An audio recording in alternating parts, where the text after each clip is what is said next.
দিদা তুমি ওটা হাতে নিয়ে বসে আছো, কি ওটা? এটা কুমড়োর বেগুনি। কুমড়ো দিয়ে কি করছো? এটা বেগুন বানাবো। কুমড়োর বেগুনি হয় নাকি? হ্যাঁ, কুমড়োরও বেগুনি। মানে কুমড়োর বেগুনি করছো চপের মতন?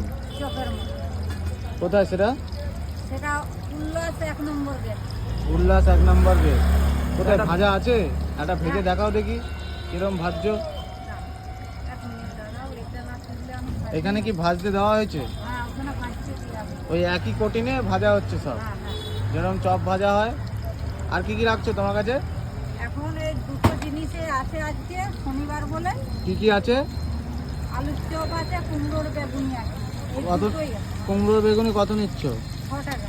6 টাকা। আর আলুর চপ? আলুর চপও 6 টাকা। দু রকমই আইটেম বানাও। এই এত বড় বড় চপ বিক্রি করছো মাত্র 6 টাকায়, লস হচ্ছে না? এটাই লোক দাম 7 টাকা বললে পালিয়ে যাবে। কাস্টমার পালিয়ে যাবে 7 টাকা শুনেই। 7 টাকা। যখন প্রথম দোকান চালু করেছিল তখন কত দাম ছিল? তখন 5 টাকা দাম।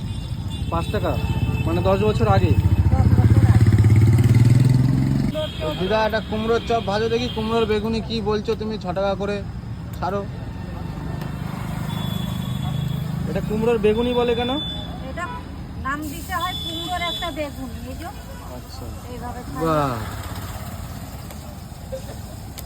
আর এমনি বেগুনের বেগুনি তো পাওয়া যায় তো, হ্যাঁ, বেগুনেরও বেগুনি হয়। সেটাও কি 6 টাকা? ওটাও ছোট। মানে তোমার কাছে যত রকমের চপ পাওয়া যায় সব দাম কি 6 টাকায়? সব 6 টাকা।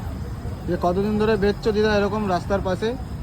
এটা 10 বছর করছে এরকম রাস্তার পাশেই বসো? রাস্তার পাশে। আরে সব কিছু তুমি নিজে হাতেই বানাও? নিজের হাতেই আমি তৈরি করি। কেউ হেল্প করে না নাকি? না।